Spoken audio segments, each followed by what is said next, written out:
वजीर पंचायत राज और देही तरक्की दयाकर राव ने कहा कि बीआरएस पार्टी आइंदा असेंबली इंतखाबात में मुत्तहिदा जिले बरंगल में 12 असेंबली नशिस्तों पर कामयाबी हासिल करेगी।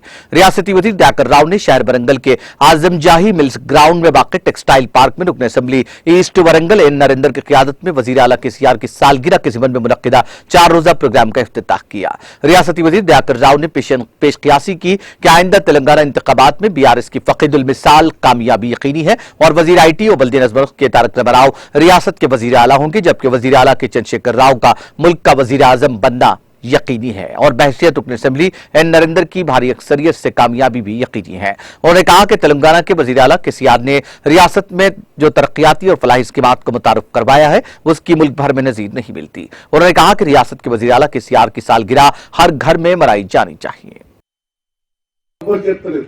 లక్ష రూపాయలు ఇచ్చిన మహానుభావుడు కేసీఆర్ కాదా?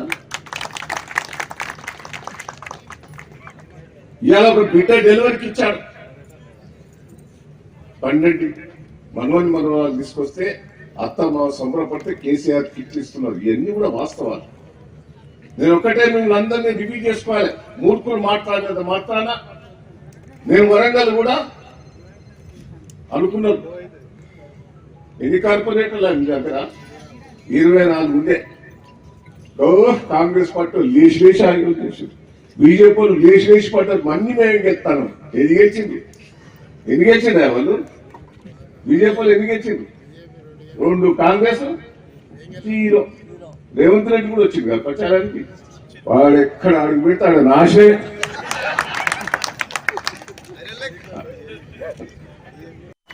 రాష్ట్రంలో కేటీఆర్ అవుతాడు.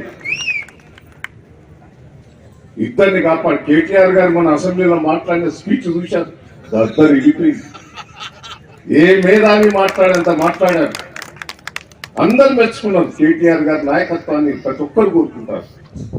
కేసీఆర్ గారు కూడా దుమ్ము లేపాడు, కేంద్రం మీద దుమ్ము లేపాడు. వాళ్ళ నాలెడ్జి, వాళ్ళ కథ,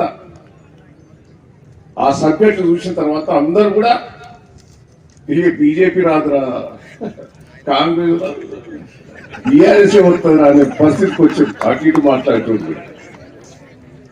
కాపాడుకోవాల్సిన ఆయన బర్త్డే, ఆయన ఆరోగ్యంగా ఉండాలని భగవంతుడు